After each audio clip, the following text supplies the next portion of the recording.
Your Honor, this is an agreed continuance, but I was wondering if we could take up number 12, the Crocker v. Acevedo.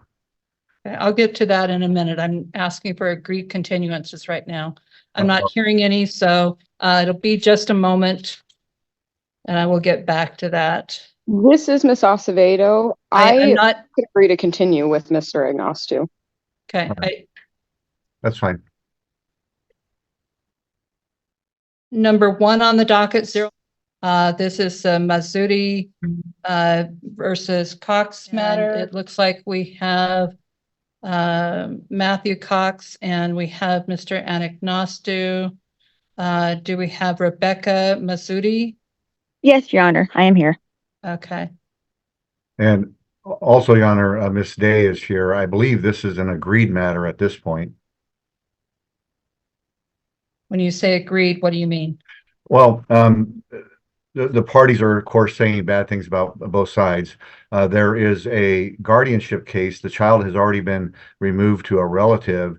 And so in this family law case between the parents, my client, our request today is that Miss Day be appointed to make a proposal as to what's the best interest of the child. She's been appointed in the guardianship case. So for purposes of today, I thought we would appoint Miss Day, and I sent up a proposed order appointing guardian ad litem. We would need to figure out if there's any fees. I don't know Miss Ford's income or my client's on Social Security, but I think that's the parties have agreed that there needs to be an investigation to determine what's the best interest of this child, and that's already happening in the guardianship case. So I wanted understood that I did not see a response, Mr. Anagnostu. You may have sent one. I was here till late last night prepping dockets, but I don't know if you sent something or not, but I did not see a response. So that was part of the reason I called it right away, is because I don't have anything from your office at this point. Yeah, we filed it. I sent it out by email and we filed it. It was late yesterday when I got my client in, so it was around 4 o'clock. But right. in the interim, I had talked with Miss Ford and I thought we had an agreement as to what should happen going forward. Okay, Miss Ford, are you in agreement with that idea? Yes, Your Honor, I am. Okay. You said that you sent over an order, Mr. Anagnostu. Did I misunderstand you? No, I did. I sent over a proposed the standard Calais County appointment of a guardian ad litem form. When did you do that? It was yesterday about 4 o'clock. Okay, I don't have it. Do you have any other orders? I don't know. Did he provide a physical order or is it in that email? Because I have an email with that. Okay. Did you provide a physical order, Mr. Anagnostu? I did. We filed a bench copy at about 4 o'clock. Okay. Well, if it's a bench copy, it would have been put in a different place. Do you have one for signature? I do. And that should be in the clerk's office. So. Miss Day, are you okay with that idea? I am, Your Honor. I'm more than willing to accept it. I have already met with the parties and done a good chunk of the investigation for the minor guardianship. So this would be the next step to establishing a parenting plan. Fine. So, Mr. Anagnostu, in regard to the appointment of a guardian ad litem, do you have county pay or what do you have? I had county pay for my client. He's on Social Security disability. I didn't know Miss Ford's income, so it's blank as to that. Ms. Ford, can you give me an idea of what your income was for 2023? So I'm currently not working. It's only my husband that's working. He pays all the bills. Okay. All right. I'll go ahead and just make it county pay, and then subject to modification later if that comes out differently. So, Mr. Anagnostu, so Ms. Ford, what I'll do is I'll just have Mr. Anagnostu prepare an order, full county pay, and appoint Ms. Day to investigate the matter And then, Mr. Anagnostou, if you could get another order and just put approved via Zoom for Ms. Ford, is that okay, Ms. Ford? Yes, Your Honor. Okay. And just put it to my attention, and that way it gets to me and I can sign off on it. I can do that. And then with regards to report due dates, that section of our form. I was looking at it, I don't see a necessarily an urgency, so Miss Day, where are you at on your guardianship matter? I've primarily completed that. The report was filed in January. So this would be the step to determine which parent might be the appropriate one once Okay. this child completes high school this year's. Okay. So why don't we set this out? Let's do a review on, let's see, May 28 at 9 a.m. I'll prepare that order, Your Honor. That should work, Your Honor. Thank you. Ms. Ford, does that work for you? Yes, Your Honor. Thank you. All right, thank you. All right, that takes care of that matter. The Acevedo? Yes, Acevedo. Thank you, Your Honor. It'll be just a moment. Give me a minute. Sure. Okay. Mr. Anagnostou, did you prepare an order? I did, Your Honor, and everyone signed off on it, and I submitted it to the court. Judge Evans signed the order, and he had been affidavitted, and so I'm not sure the status of the orders. I think do I need to resubmit them, or what happens at this point? The order was agreed, is my understanding. It was your order requiring the parties to get various immediate drug testing, and submit to a full evaluation with input from the other. So it was a very kind of short order, and it was signed, but I'm not sure of the status of it. Do you have any idea what may have happened to that order? So, Mr. Anagnostou, the clerk is not seeing any notes regarding the order, so I'm not quite sure. Did you get an order back, or Is he referring to the order that was signed on the 19th that Judge Evans signed? yeah, are you talking about the one on March 19? Yes, Your Honor. It should.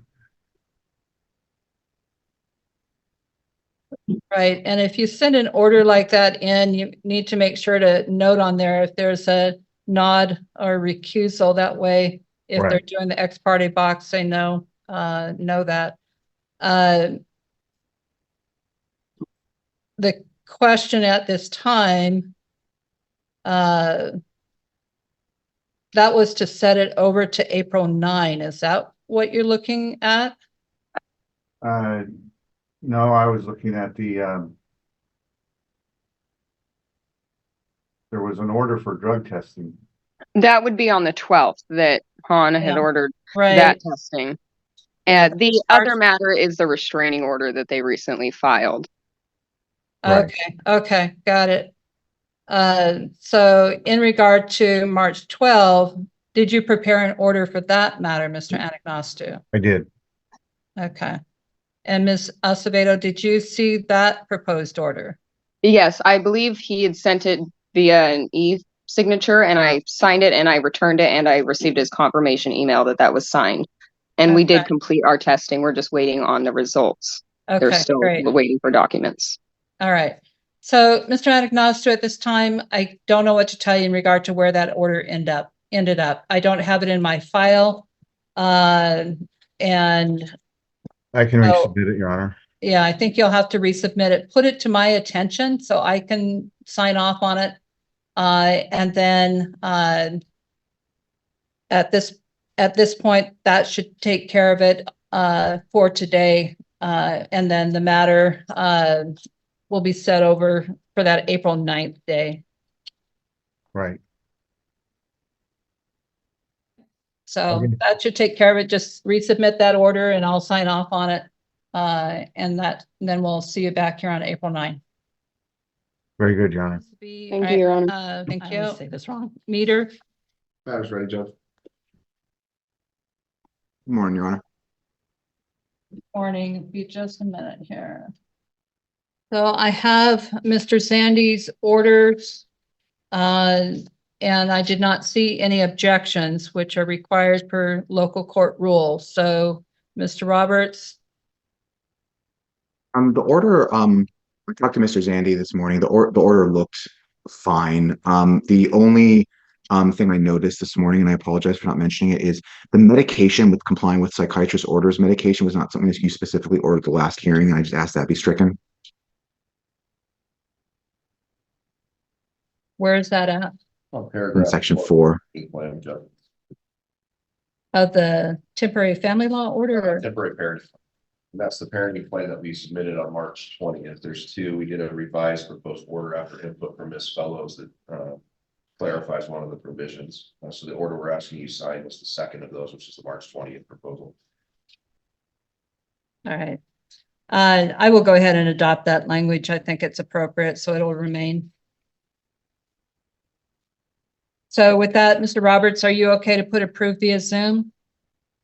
With that caveat, yes. It'll be just a minute, no. Ms. Fellows, are you on?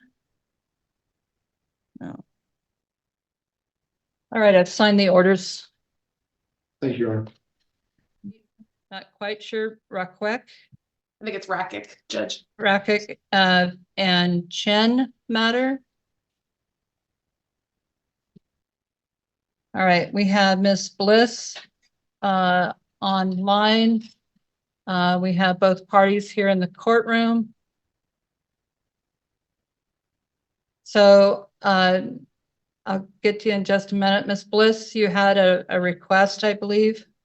And Your Honor, I did file some materials yesterday. They were late. I do acknowledge that.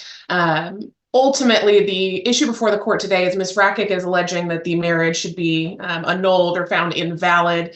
If the court wants to proceed with that, my client is in the process of obtaining documentation from Guatemala, where his previous divorce was finalized. We've been unable to gather those documents, which is why our materials were filed late yesterday. We were hoping to get them before today's hearing, but we've been unable to do that. So it's our position today that the court needs to have that information if Ms. Rakic is intending on moving forward with her request for invalidity. If she's simply wanting to move forward with the dissolution process at this point, I think that's another story. Ma'am, what can you tell me?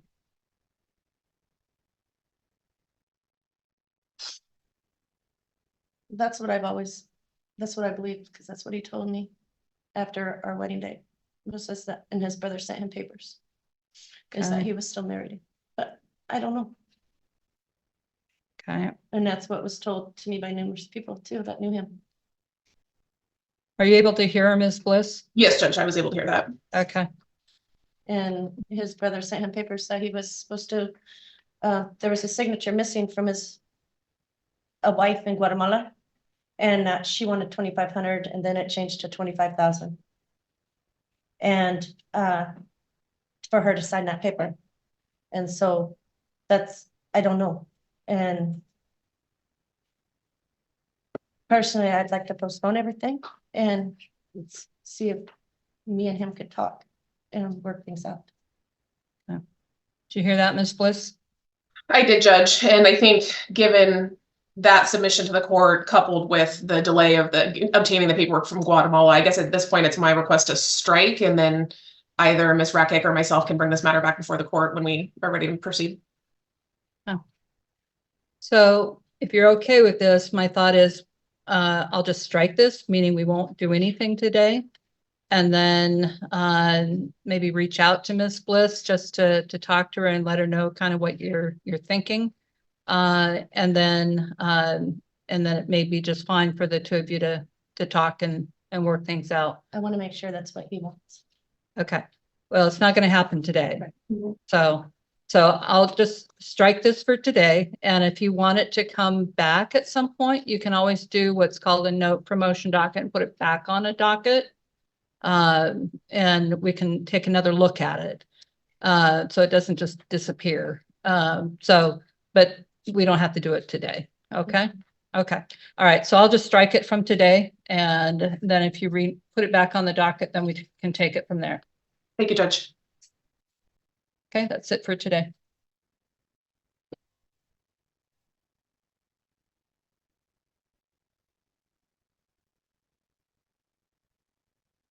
I would ask that you go ahead and step out of the Myers and courtroom. Myers. You're going to talk. That matter's ready, Judge. Morning, Your Honor. Morning. Be just a moment. All right. I believe this is Mr. Zandy's motion. It is, Your Honor, and thank you. I know you're familiar with this case. This is the one that was before you last week. Which the court did give Mr. Brower and his client an extra week to prepare. We did receive their responsive pleadings. My client did turn around and reply shortly thereafter. I think the issues are largely what they are. My client is asking for notably 3 forms of relief. The first is related to this 2019 RV trailer, which has been unfortunately a sore spot for my client over the past several months. And we're asking largely that you order that be sold and that both parties cooperate in good faith to accommodate that. We've been back and forth on this issue since the holiday season with no resolution. My client was forced to bring the motion after failed attempts between the attorney's offices as well as her attempt to communicate directly with her husband. And here we are. So this is something that needs to be resolved shortly. And this is a debt of about $400, about a couple dollars more per month that Mr. just simply has walked away from.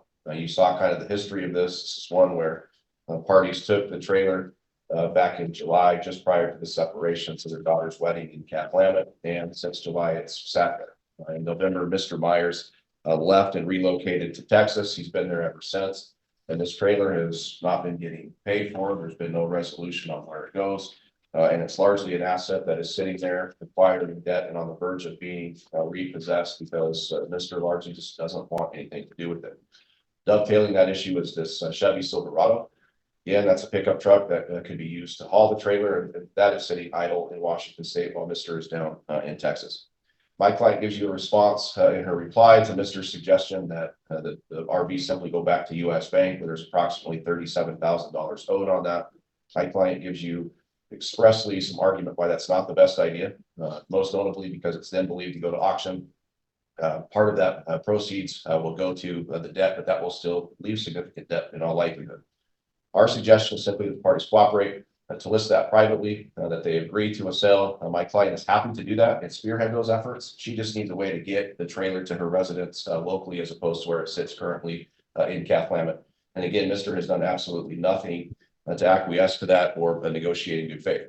It's interesting when you look at the email that my client sent regarding that issue, which was in depth. It gave options. We attached that as an exhibit with the motion that states something along the lines of, we've been married for an extended period of time. This is a simple issue. If we could just communicate like adults, here's my suggestion for how this gets done. We get nothing in response from him. We get nothing in response other than, yeah, I talked to U.S. Bank, just give it back to them. And again, that destroys potentially the party's credit. My client details for you her concern with that. She's worked hard to preserve her credit over the years. And selling the vehicle, as we have suggested, certainly in our opinion, is the most prudent way to do that and maximize whatever return those parties are going to get, as close to that $37,000, if not more, that's owed on that vehicle. Secondarily to that is the 2023 tax return. It's obviously tax season. We are about less than a month from having to have the taxes submitted. Again, this was filed back on February 6th. So it's an issue that we would certainly hope and assume is one that can be readily agreed between the parties. But here we are again on a motion abutting the tax season and the filing requirements, which frankly is unreasonable. We're simply asking that the parties file joint and married for 2023, that they both cooperate to timely do that and get that done. If they use an agreed prepared, that we split any costs with that. Or alternatively, just work to get that done, exchange the information as necessary. So again, these parties can proceed with their lives. It's been somewhat frustrating that we're in this position. It's frustrating that we filed this motion back in early February. Certainly understand, and as I said last week, happy to work with counsel on vacation schedules and scheduling conflicts. I'm happy to do that. But now we're getting to the point where a simple motion, and that's Mr. Brower's term for that last week, and I have not disagreed. Now we're a month and a half later, up against tax season, up against these repossession threats from the bank. And my client just doesn't have the resources to do this. Mr. was ordered to pay attorney's fees back in December during the initial temporary order request, has largely failed to do that. My client, as she mentions for you, is making about $18 per hour in addition to getting recertified for her Social Security. She's working very part-time as a bookkeeper for a church. She's getting about $650 net per month after that, plus whatever she's getting in her Social Security proceeds. She can't afford her day-to-day living. She can't afford this trailer, which again is sitting idle by, and Mr. knows exactly what's going on and just refuses to cooperate with that. In contrast, he's getting this his Social Security, which is significantly more than my client's. He's getting a pension and he has access to an asset through a 401k of at least $400,000. So if we look at that, and again, making the payment on that $400 RV, I think it's reasonable. He does that pending the sale of that. And my client just wants some direction. We did make that part of our initial motion back in the fall. The court never ruled on that. And I think it was largely assumed that Mr. was going to live out of that RV, thus make the payment, but that was never reduced to writing because that was never a specific order of the court. Thus, we're here. That's where we're at. We are asking, pursuant to the court's direction last week, that you award attorney's fees and costs. I think it's reasonable that we are awarded that $1,000 that was initially asked for, in addition to an extra $1,000, given the amount of delay tactics. And I certainly don't blame Mr. Brewer, but I do believe that his client has some kind of design with this. And I think it's just basically wash your hands from it and bury yourself under a rock and go away. And that's not doing these parties any favor. And something that should have been simple is now on motion. So that's our request. We would ask that any fees be paid in a date certain, or alternatively be taken out of Mr. Myers's proceeds from that tax return if it's to cover, at least put a dent in that. But that's the request moving forward. And given the circumstances, that's certainly reasonable. We're asking you to adopt our motion. Response? Well, I mean, I can recite what we stated. I thought the court wanted me to be brief, so I will be brief, which is it's inaccurate to say my client has done nothing. We gave you the emails from December where we were the ones proactively trying to resolve the trailer, to which we didn't get response. I could present the court emails upon emails. Hold on, sir. I'm sorry, what? I'm sorry, we have to stop FTR. Our recording system will be just a minute. Okay. Okay, I apologize. Go ahead. Okay. Well, my point is it's not an accurate portrayal as evidenced by the emails you have from December, where my client was from Texas contacting the lender about what to do with this trailer, to which we got no response. The bottom line here is the parties can't agree on how to deal with the trailer. The remedy is not to say, well, then that's all your problem, Mr. Myers. I think the appropriate remedy here is make them both pay half the payment going forward until we get to settlement conference in June or settlement, since it's both their obligation, since the trailer sits in her property and she's done nothing with it since November. It's ludicrous to think he was going to live there. She, by her own admission, knows he went to Texas. And so, the proper remedy here is to share the pain until something can be done. My client can't do anything from Texas in relation to moving this trailer. She's had that in her possession and she should be making arrangements to do something with it. So that's our position, is that it should be a shared cost going forward to ensure it's not repossessed. If she apparently does not like the suggestion we've made about the lender, so if she wants to pursue it separately with a private party, she's going to have to facilitate that, because we can't do it from afar, and they shouldn't be able to, rely on my client to do anything from Texas at this point. So we think that's the remedy for the trailer. We disagree with their assertion that my client has been dilatory in his response. He's been responsive. They just don't like the response. And he did, by the way, make 2 payments on the trailer when he came up to foreclosure. So it's also inaccurate that he's done nothing to help pay towards that. Meanwhile, she's made 1 payment since November.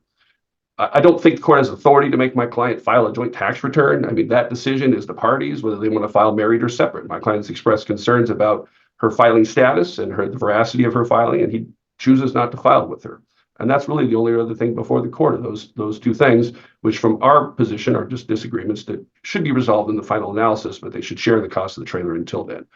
The request for fees at this type of motion, I think I'd ask the court to deny, because I made efforts to sort this out with counsel. I explained to him my circumstances, including my request for continuance. It wasn't my client's failure to respond. I just told him I'm not going to be in town for 3 weeks. And so to ask for that amount of fees, I think is a backdoor way to try and get more fees out of my client, because they're dissatisfied with him disagreeing with what to do with the trailer. And you've read the rest of the material, so I won't recite everything in there. Thank you.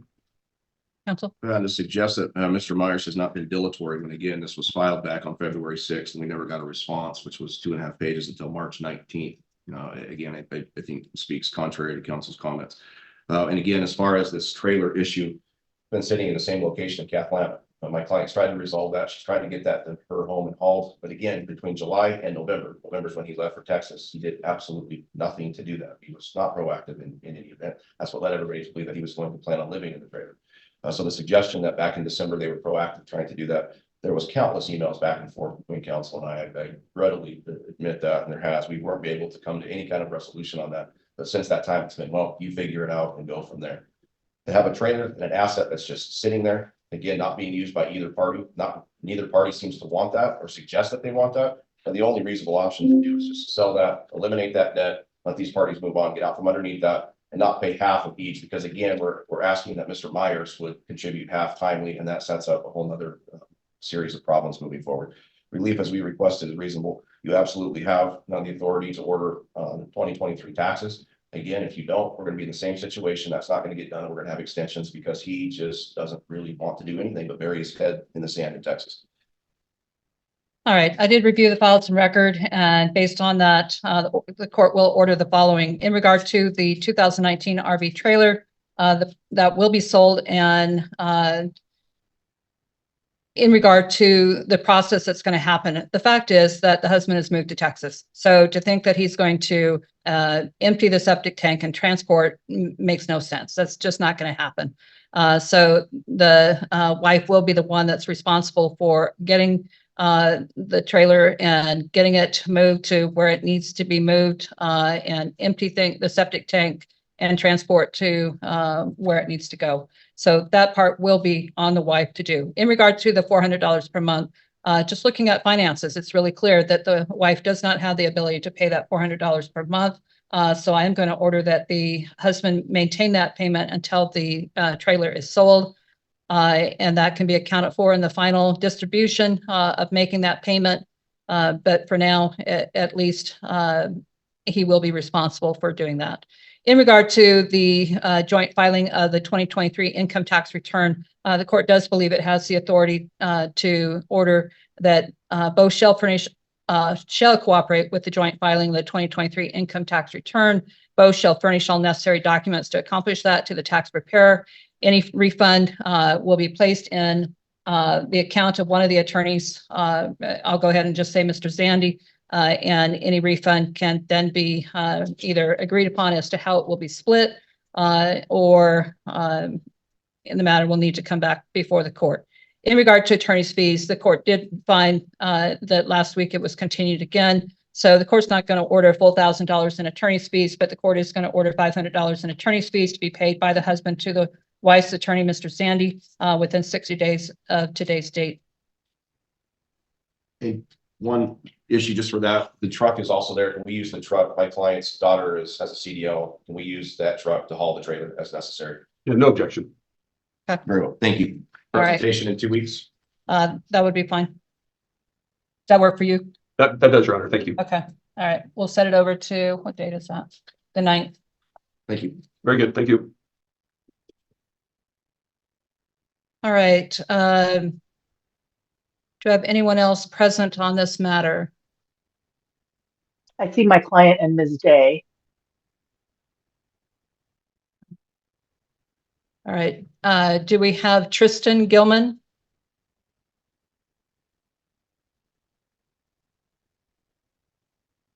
No response. And I have received no written response either. No, the court did not. So with that, I reviewed the files and record. Do you want to add anything to that? No. All right. Based on the files and record, the court grants relief requested by the petitioner, Colleen Gilman, more specifically the following. 1, based on the failure to comply with the terms of the second amended temporary parenting plan as outlined in the motion and declaration of the petitioner, the respondent's residential time with the minor child shall be terminated. Number 2, given the respondent is delinquent in paying child support, the petitioner shall be allowed to claim the minor child on her 2023 income tax return. 3, based on the need of the petitioner to bring the motion, the respondent shall pay $1,500 in attorney's fees within 120 days of today's date. You can just give me an order reflecting that, and then just make sure to note that he failed to appear. You should have a proposed order, Your Honor. Okay, let me look here. And I think the only thing you have it. The only thing you would need to add is your order with reference to payment within 120 days. I guess both at paragraphs 1 and 5, or maybe just 5. I'm just going to make a date certain.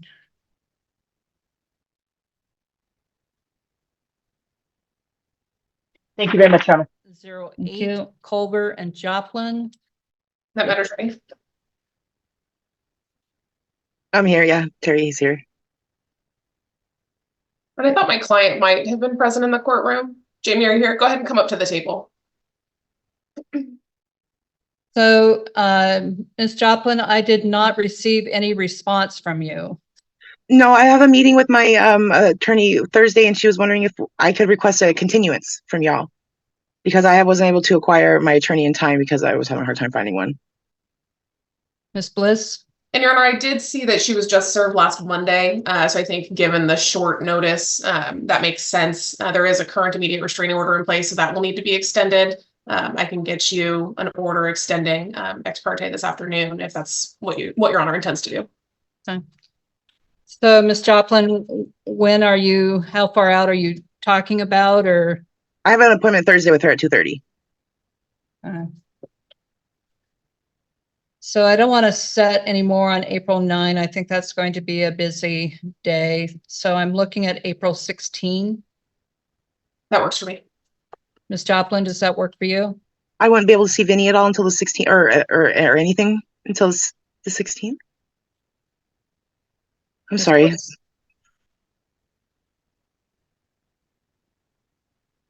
So at this point, the temporary restraining order was put into place that will remain and be extended. So the only suggestion I can make is talk to the person that you're looking to retain as your attorney and see if something can be worked out in the meantime.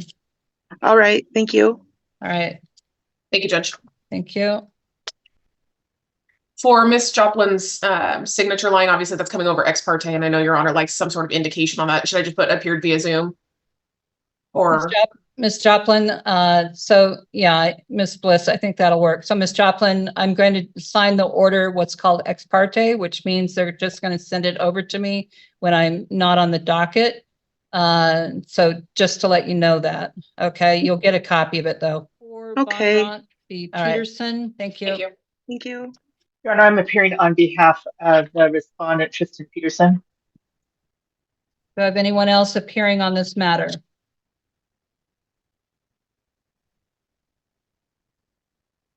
No response. I also, on this case, did not receive responsive documentation. Okay. All right, so I reviewed the files and record. Anything you want to add?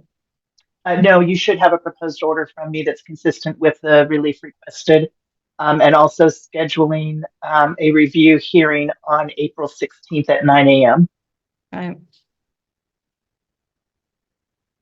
All right, based on the files and record, I will grant the requested relief, adopting the order. In particular, the petitioner's reply to the respondent's discovery request was emailed to petitioner on October 19, 23. Actually, that was petitioner reply to the respondent's discovery request was emailed to petitioner on October 19, 23.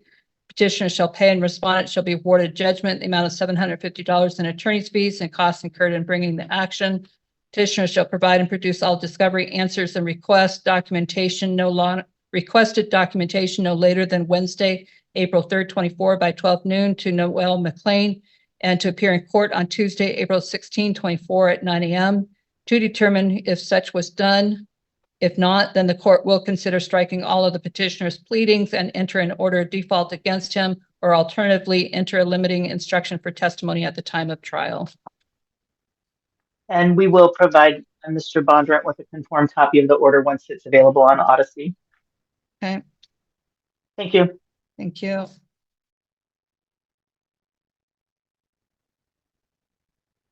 All right, this is a review for the court investigator report. Did both parties receive? Okay. Yes, Your Honor. Okay. So I did review the report, and so at this time, this started out as a contempt motion, and so I, procedurally, I question where this is at this point, in the sense of moving forward. And so, Ms. Holder, I'll ask you first. Do you have any thoughts on that? Yes, Your Honor, I do. I think there's a couple things that need to be done in this case procedurally. First, it is a set over or a review hearing for Ms. Schaefer's report that was based on the contempt hearing. And after reading her very well put together report, there's a few things that really stand out that I think the court should address regarding the contempt issue.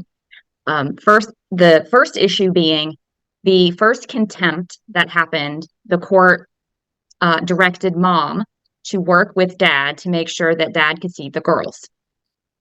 Based on what Ms. Schaefer has written in her report, that was not done because the second time we filed for contempt, it was because dad was not able to see the girls when he tried to pick them up from school. Based on the pleadings that the court has seen from the second contempt hearing, mom, when dad went to go pick up the girls from school, mom said, well, I don't know where they are. When now we find out in the report that mom had gone to pick up the girls all along. So in fact, she did know where they were and she didn't tell that to my client. And that poses several issues. Number one, if my client had known that the girls were that upset and didn't want to go with him to the point that mom had to go pick them up early from school because they were so upset, she could have worked something out with either my office or my client to say, look, I know that the court has ordered this is not working. Instead, she just said, I don't know where the girls are. And that went on for a few more weeks until we could get to this hearing, or until we could get to the last hearing where Ms. Schaefer was appointed. Now, Ms. Schaefer has made some recommendations, and I agree with them. I think that based on her report, what we should do is my client should take anger management classes and do the recommended treatment based on that.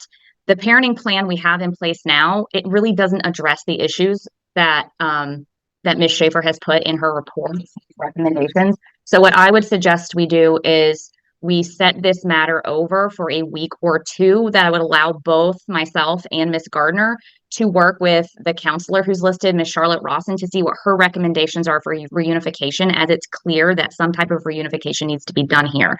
Ms. Schaefer was very clear in her report that both parties contributed to this, mom because she didn't coordinate and cooperate and communicate with dad, and then dad was left in the dark.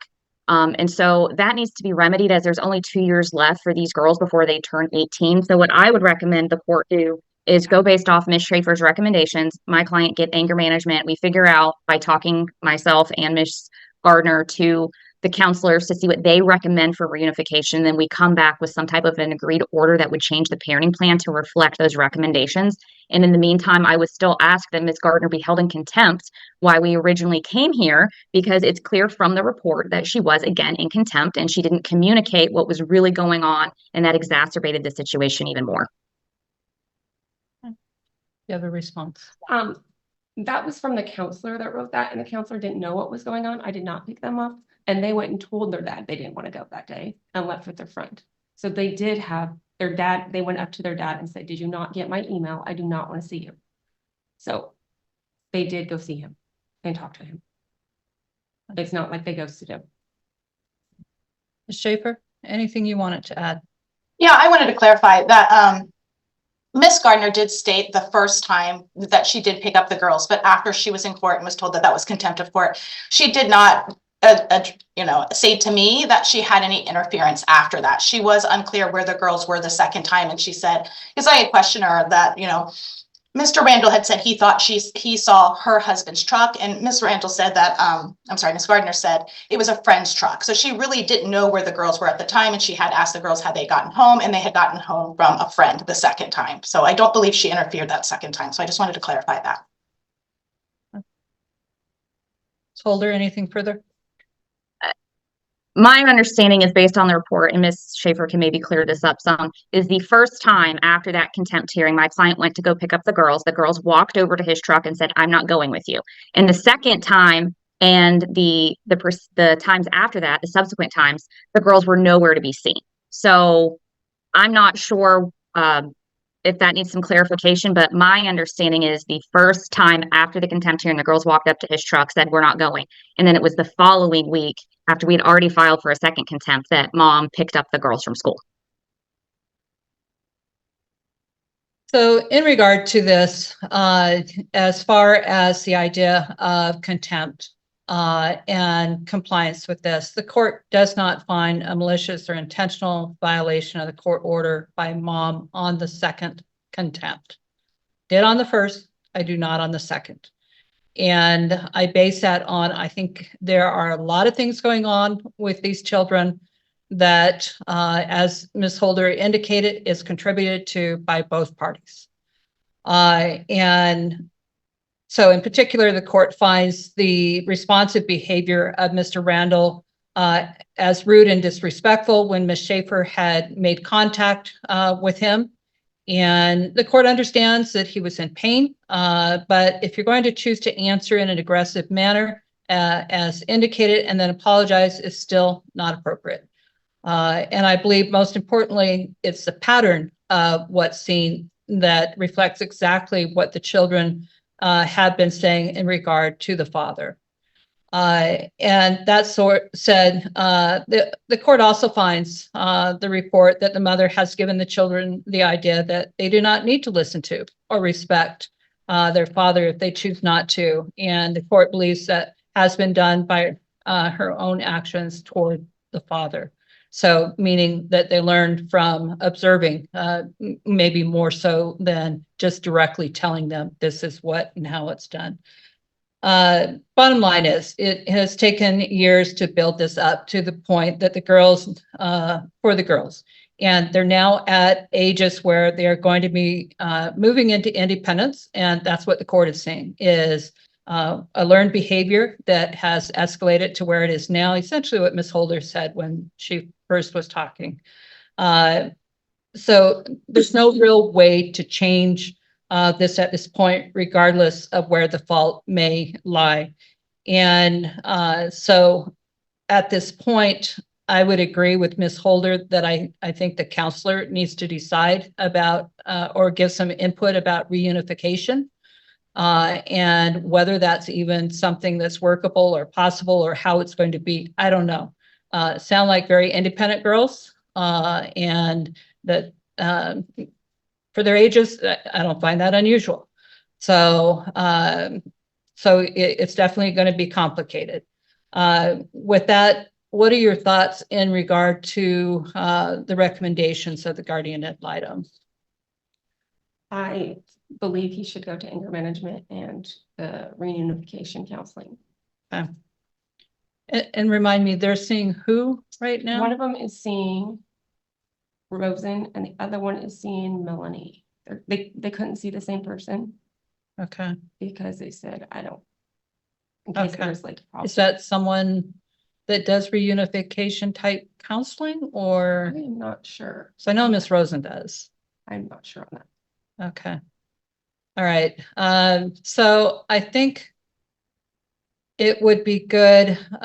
One, I would adopt the recommendations of the guardian ad litem. I think they're appropriate. I think it needs to be done. Like to see this where all parties can cooperate and try to make it and work toward a positive relationship between the father and the children. As I've said many times, children need both parents. And there are exceptions. Always there are exceptions.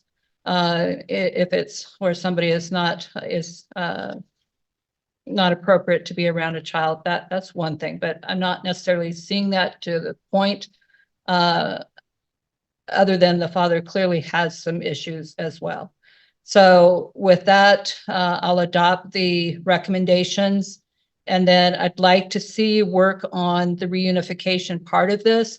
Some counselors will do it if they've been counseling with somebody for a while. They may say, I'm not going to do reunification counseling too.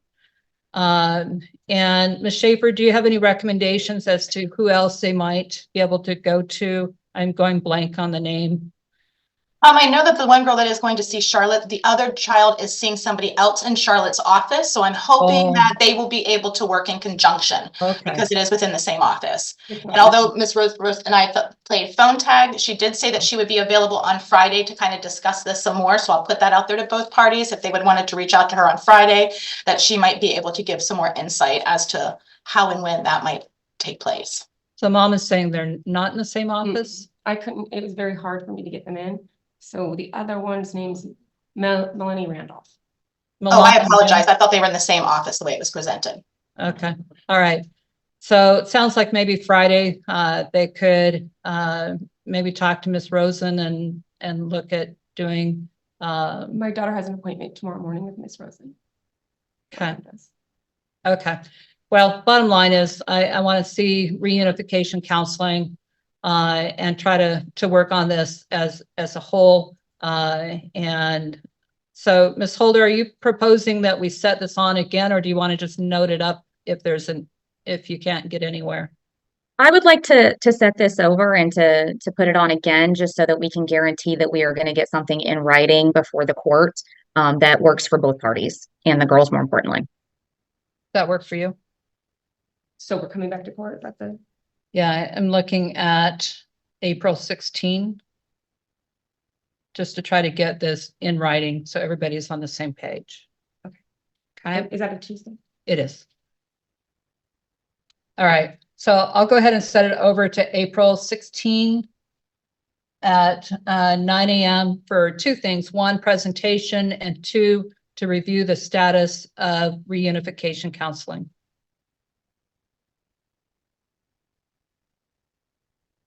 Okay. So until then, I haven't even contacted him because I didn't know if I was supposed to. So I really just. That's a good question.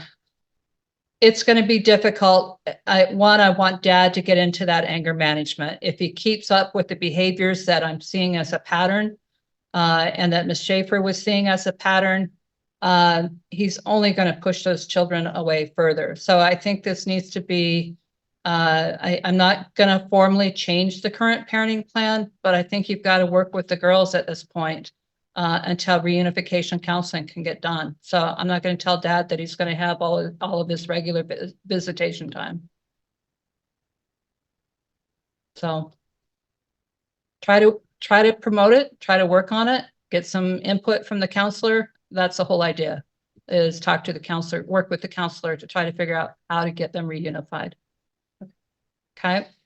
But come up with a plan between Ms. Holder and yourself as to what that's going to look like. Ms. Holder, work with Mom as far as what can maybe work for Dad, be it short dinners, something like that, until we can get the reunification counseling moving forward. I have put that out there.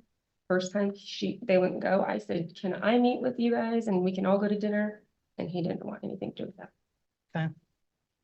Well, talk to Ms. Holder, see if you can get something worked out. Ms. Schaefer, do you have any suggestions? Your Honor, yeah, I would really like to go back to the Our Family Wizard app. When Dad was paying for the phones, he had the kids' phone numbers. Unfortunately, there was a miscommunication, some sort of mishap. It was cut off or whatever. Mom had to go and get the girls' new phones. The girls requested that Dad have no access to that phone number. So Dad doesn't even really have a way just to reach out and be positive, like have a great game, or I'm thinking about you. So he has no way to really start rebuilding that and rebridging that, that relationship. And I feel like if they really looked into Our Family Wizard, he would at least have an option to show that he's reaching out and trying. And if they didn't really want to respond and weren't ready yet, they have the ability to open that up when they're ready. And I just feel like it would give Dad an opportunity to feel like he could make that connection, because like he said, he tried to go to a game, he wasn't well received. And so now he's just kind of lost and doesn't know how to show that he still cares. But I feel like the girls need that protection and that space to not be communicated with during the school days and things like that, so they can focus on what they should be focusing on at that point in time. Ms. Holder, are you okay with Our Family Wizard? Yes, Your Honor, I'm okay with all the recommendations Ms. Schaefer made to report. Okay. Are you okay with that idea? Yes, but he does have access to them. They have emailed back and forth. Okay. I mean, all right, let's try the phone too. I want the phone as well. Okay. Okay, I'll order Our Family Wizard as a option, or not option, but something that needs to be carried out. Okay. All right, we'll see you back here on the April 16th. Thank you, Your Honor. Thank you. All right. I have Mr. Sandy, Ms. Holder, and the state, I believe, is involved in this as well. The client didn't specifically address child support in his petition or his motion, so I guess we can get some clarity on that today. I don't think for purposes of the arguments it's going to make much difference whether we have their input or not. Okay. All right, go ahead. Right. Thank you, Your Honor. Court's aware I do represent the petitioner, Jeffrey Helen. We're here on my client's motion and petition to modify the existing November 6, 2020 parenting plan as it relates to these two kids, Kaylee, who's 9, Kinley, who is 5. You've reviewed the file. You know kind of what the basis of this is. I think there is undoubtedly a change in circumstance. I think it is significant. And I think it largely speaks to itself through a sampling of the police reports and declarations that we provided you. My client details his concerns. This has been, unfortunately, an ongoing issue in mom's home. We are asking that you find adequate cause. I think that's largely a given based on the changes to these kids, a lot of the circumstances contained therein.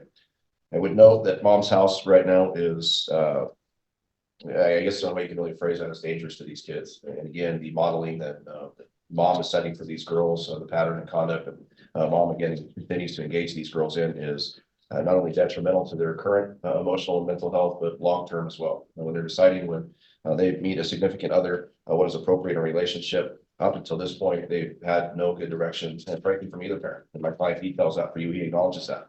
The existing parenting plan contains 191 factors. My client gives you information based on what he's done to address those. And he's gone through treatment. He's complied with that. He successfully graduated from that. He continues to live a pretty clean life at this point. As he details you over the course of the past 4 years, he hasn't got so much as a speeding ticket. Currently living in a spacious home, has the same job, has a wife, and has 2 young children with that person at home that both of these girls at issue before the court today are extremely bonded and close with.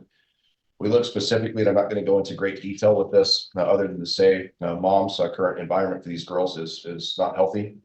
My mom continues to expose these persons to an individual named Jesse Purdue, who has extensive history. There's extensive DV history. This cannot be explained as a one-off. They got an altercation that rose to a concerning level. This is repeat. And as we see in a lot of domestic violence cases, unfortunately, it's a cycle and it's a pattern. And this is one in which there are police reports from various incidents over the past couple of years, which show that it continues to heighten. They get in an altercation. Mr. Purdue puts hands on Ms. Helen. Police are called. Ms. Helen decides she doesn't want to pursue said charges. Relationship commences again. These kids are exposed to that, exposed to a lot of the violence, exposed to this person, only to have another fallout. And we keep going in this toxic circle of violence and inappropriate boundaries and behaviors between the parties. If you look over the course, and this is just in the past couple of years, Mr. Purdue has been charged with assault force. There's been no contact orders. There's been no contact order violations, assault in the 2nd degree, interference with 911 dispatch call, felony harassment. And all this just continues to go. And if we look at what's concerning on this timeline, you go back to 2022 with a lot of this history. You fast forward through that. We've given you information from someone who saw the girls with Mr. Purdue at Safeway in October of 2023, I believe it was. Prior to that, and only a couple of months prior to that, Mr. Purdue gets involved in this dispute. It was May of 2023. Gets involved in this dispute in which Ms. Helen declares to the police, he took my phone from my hand, held me on the couch using his body, choked me, thumbprints. I pushed him back. He pushed me and wouldn't give me my phone to call 911. Police come a short time later in July to, again, as part of the ongoing investigation, as part of the criminal matter, and she states that she's not really interested in participating as a victim, does not wish to testify or be part of the court process. This, again, is the pattern. A short time later, the kids are with Mr. Purdue, and they're seen in his presence, again, just his presence at the grocery store. That's a major concern. Now I receive information from Ms. Helen, in which she says, well, I'm no longer dating him. I've decided that I'm going to read, which I might have misunderstood. I'll certainly be in tune with Ms. Holder's comments. I've essentially received a domestic violence pamphlet, and that's opened doors for me and given me a newfound perspective on this, and that is some kind of a treatment for her. Again, I don't think that gives rise to the level of probably counseling and intensive counseling she needs. In the meantime, what do we do with these kids? You get kind of an attitude in this, and you get a perspective from Miss Helen, in which she, and this is frustrating again as practitioners, we see this from time to time. We go out to effectuate service. She knows this is coming and she dodges service. While she's dodging service, she's engaging and introducing and exposing these kids to ongoing patterns of Mr. Purdue. So to now come forward and all of a sudden suggest, well, I'm no longer with him, when she knew this action was coming, dodges that intentionally. And I think my client's reply gives you pretty specific information on that, as well as some of the information from the process server. Not only her, but her family as well. It's kind of an attitude that is held between them that, well, we're going to essentially do what we want and can't be ridiculed for that. So again, it gives some rise to some interesting perspective that I think needs to be borne out further by a guardian ad litem. Of additional concern is some of the potential substance abuse or mental health issues inside mom's home. And this, again, is part of the police reports that you see. You have mom's kind of apathetic response to law enforcement. You have mom who contacts 911 only to withdraw those charges. And you have law enforcement who, again, in one of the reports cites specifically, I saw Purdue was completely disassociated with reality. He spoke in his own made-up languages, and he appeared as if he may assault us at any time, clenched his fist several times, and very exaggerated look on his face. It was clear he had something wrong with him mentally. I was not sure if it was drug-induced or from some kind of mental illness. So again, this is impactful. So that gives another rise of concern that my client has, and justifiably so based on the information before the court. You look specifically at the girls. We have, again, a mom who's kind of trying to shield them from dad. Again, my client is very upfront and honest, and he owns his history with you. But she goes to the kids and says, essentially, you don't need to really listen to your dad while you're at his house. She goes and makes bogus or phony CPS calls because one of the children returns with a bruise on her arm, attributes that to my client. Again, we can only imagine and assume that that's based in large part if she knows what's coming down the pipe, which is this modification action. My client details you some of the communications he's had. Again, my mom puts plants in the kids and said, well, you can't go to your dad's and play outside because there's rattlesnakes. Again, he lives in Silver Lake. I'm not sure that there are rattlesnakes present, but this is what she's telling both young, impressionable children. Don't hug your dad. Those things are inappropriate. I mean, this type of communication with these kids, which frankly is toxic and builds barriers. Dad wants to protect them. Dad wants to make sure that they're safe. And mom is essentially building barriers to that by saying, okay, you side with mom and you're going to treat dad as essentially a stranger or an outcast. And again, that's very problematic. I think that's the adequate cause. And I think certainly there's an abundance of a change of circumstance since that order was entered back in 2020. Moving forward, and for purposes of today, what do? I'll certainly leave that to the discretion of the court. I think we do enter finding of adequate cause. I think we do appoint a guardian ad litem. I would have no problems if that is on a temporary emergent basis with Ms. Schaefer or someone else. I think that is largely appropriate given the circumstances. I think if we come back in 6 or 7 weeks with information related to that, because honestly, there's concerns on both sides right now. And they're probably justifiable on both sides, and a GAL needs to investigate those. Come back in 6 or 7 weeks, see where things lie at that point, get input from a non-biased investigator. I think that would be certainly appropriate. But we most definitely ask for a prohibition against Mr. Purdue having any contact with these kids. And simply because Ms. Helen states she's no longer in a relationship with this person, we've heard this time and time again. Again, there's at least 3 or 4 different incidents, which are all extremely problematic. We just assume he not be around the kids. Hopefully that's stipulated to and agreed. We also ask that mom undergo a mental health evaluation. Again, something's going on in mom's life, and I think it has been resonating for some time. I think given her choices over the period of the last 4 years since this divorce was final, certainly gives credibility to that. We would like to see that done. We would like to nip that in the bud of any issues. And we ask that either the GAL or my client or both have input on that just to see where people are at. That's information the court's going to want to see in time, certainly information the GAL is going to want to see in time. But for now, I think that's the path we go. Would also ask the court to be very direct and very stern with both parties, not speak disparagingly about the other to the children. Neither party gets in the way of either kids' natural progressions in relationship with either parent. This is a time where they need the love and support and guidance of both an example of 2 strong parents involved in their lives, and neither should step on the toes of the other.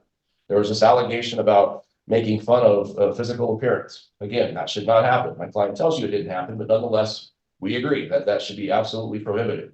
Whether that's someone's size or ears or anything to that nature as alleged in mom's declaration, that needs to not happen. The kids should not be persuaded or instructed to avoid my client and not give him hugs or signs of affection. They should not feel those loyalties to one parent over the other. And I think that absolutely needs to be in order for both of these parties in the parenting plan moving forward. That's our suggestion. That's where we're at. I certainly have a lot of concerns on this case based on what the information is that's been provided from the police reports. But I think, again, preserving the safety of these kids, the well-being of these kids on an emotional level and a physical level for the next 6 or 7 or 8 weeks until we can come back is paramount. Response? Yes, Your Honor. First, I'd like to address the adequate cause. There's no adequate cause here. There's no substantial change in Mrs. Helen's situation. She was dating Mr. Purdue. She no longer is. He is currently in jail. He has been there since January. My client has gotten a DVPO against Mr. Purdue, and currently there is a no contact order and a domestic violence protective order against him. I wholeheartedly agree with Mr. Zandy that there should be a no contact order placed between Mr. Purdue and the children. It would be unacceptable at this point. In his reply declaration, Mr. Helen at no point denied that he paid to bail Mr. Purdue out of jail the first, second, or third times that he was arrested. And so I have already served, and my office has served Mr. Zandy's office with a subpoena, ducis tecum, that we will be serving on affordable bail bonds in Vancouver, the location and the bail bondsman that bailed Mr. Purdue out, to see who in fact bailed him out of jail, if it was Mr. Helen, because it looks like he was trying to give rise to adequate cause so that he could modify the parenting plan in this case.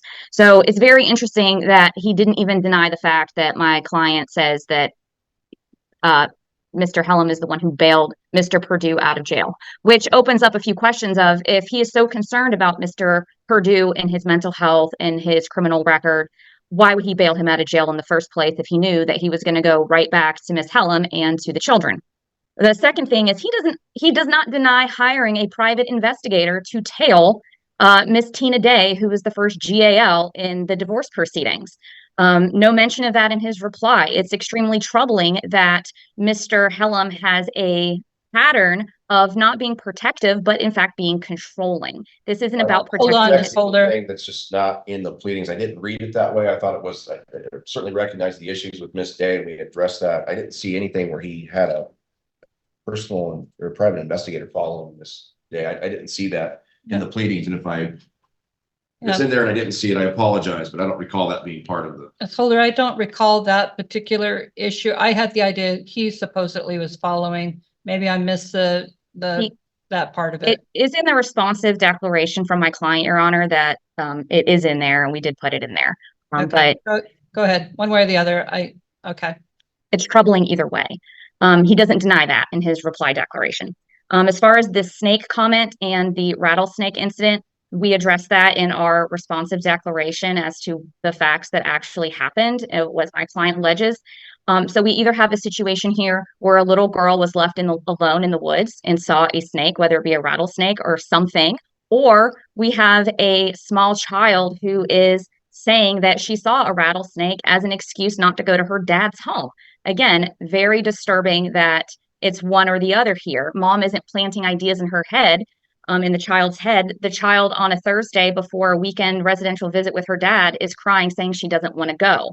There are other deeper issues there. Dad never addressed the issues of wanting to appoint a GAL in this situation, in this case. And I find it highly inappropriate that he was convicted of domestic violence assault and interfering with a domestic violence investigation, and yet wants the 191 factors removed. The fact is, he was charged and convicted of domestic violence because he threatened to kill, and he did so he threatened to kill my client, and he did so in front of the children. And that is all reflected in the original GAL report. The issues in this case are extremely disturbing, I agree. And I would agree with Mr. Zandy that an interim GAL would be appointed. I used to say that we reserve on the issues of adequate cause because I don't think they exist, but I think that they should be looked into. Mom is not a danger to these children. The home is fine. Mr. Purdue is not there. He's currently in jail. There is a domestic violence protective order in place.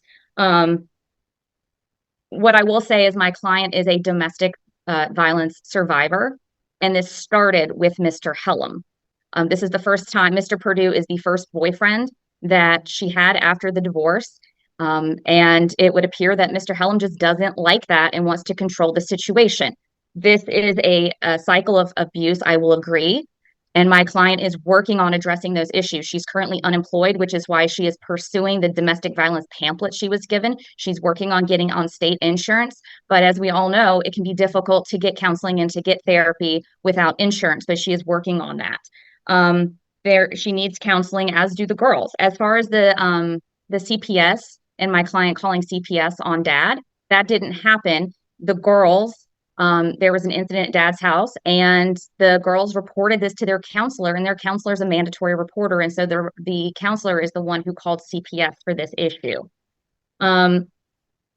I think it would be very important for someone like Ms. Schaefer or a GAL to be appointed to look into this. And I would like for the court to reserve on adequate cause, as I think there are enough issues that raise red flags here. But I would also say that there are just so many issues coming from dad's side that the facts don't line up. And I would like the court to investigate the hiring a private investigator to follow around a GAL. I would like the court to investigate why Mr. Helen is so worried about Mr. Perdue and then is the one who bailed him out of jail. I would like the court to investigate these things. And I think a review here in several weeks would be appropriate in this instance. Before you respond, I'm curious about one thing. Well, go ahead. Well, from a procedural perspective, you can't appoint a GAL without the adequate cause. That's the initial threshold. So there's clearly adequate cause. And I think the comments from Ms. Holder certainly give credence to that. The bailing out of Mr. Perdue, we got to look into that. I don't know the circumstances related to that. There has been, I believe I did receive a copy within the last day or two from Ms. Holder's office that they're requesting that. That's fine. I think that's information that, again, a GAL needs to dissect and get to the heart of as to why, and if it happened in the first place, why did it happen? So I think of everything that was said, that's the concern. A personal investigator, again, following Ms. Day, I don't recall, and I looked during Ms. Holder's comments that was included in that. Again, I would have to confirm or get input from my client on that. But related to this, again, ongoing cycle. My client has given you the information showing that way back in 2020 and 2021, he completed that treatment. He went through the counseling services of Ms. Lovely. He sought the counseling services. He complied with that. He paid his court order fines to the criminal side of that. That's been largely resolved. And again, his words, he hasn't gotten so much as a speeding ticket. He's now remarried. He has kids of his own. There's been no police contact whatsoever. There's been, again, no breath of anything that's a carryover from that incident, which is now 6 years ago. What we have is something, and Ms. Helen is very strong in saying, well, it all started with Jeff, and doesn't give any credence to what's happening in her life now. And again, what happened with Jeff was 6 years ago during the marriage that led to the dissolution. Here we are. He's done what he was expected to do. We're now in a position where we still continue having this cycle where there's now felony charges, where there's violation orders, where we have somebody who dodges service because she just doesn't want to acknowledge the fact of that. We have this influence on these kids who are very impressionable, again, modeling the behaviors of mom and dad who are caught in the crosshairs of this, which we need to avoid and we need to fix. So we are, again, asking for our relief be adopted. I think it's appropriate given the circumstances. If the court is not inclined to change the parenting plan at this juncture, I certainly understand the rationale for that. But I do think getting somebody on board to see where we're at in 6 to 8 weeks is certainly appropriate given the breadth of the issues. All right. So in regard to the question of whether a guardian ad litem can be appointed even before adequate cause is found, court does find that would be appropriate. So the court does find adequate cause based on the files and record and adequate cause to consider a major modification of the parenting plan. Further, the court is concerned with the factor in the original parenting plan, as well as it being during a school year. So the court is not going to be moving the children at this time. That said, the court is going to order the following. One is that the mother is not to have the children around Mr. Perdue at all. There will be no just happen to run into him or meetings or anything else that I seem to hear when I put that kind of requirement in place. She is not to have those children around Mr. Perdue. And if this happens, then I do expect this to be back before the court. Secondly, that neither party is to discuss the legal action with the children. And except if they ask regarding Mr. Perdue, they can be told if needed. At this point, it sounds like he's been out of the house long enough, so I don't think it'll be an issue. They can put it on me. That's fine. The judge said you are not to be around Mr. Perdue or something in their terms. But at this point, they're to leave it at that. neither parent is to make any disparaging remarks about the other parent to the children, and this idea that dad is not able to hug a child, or I don't hear any inappropriate allegations, so I don't know what that would be resulting from. A guardian ad litem shall be appointed, and so I need to know what the next 3 names are on the list. Beth Fellows, Ann Height, and Keith Lawrence. I would strike Mr. Lawrence. Ms. Holder? Sorry, what was the first name on the list? Beth Fellows. I'm okay with Beth Fellows. All right, so we'll go ahead and have Beth Fellows.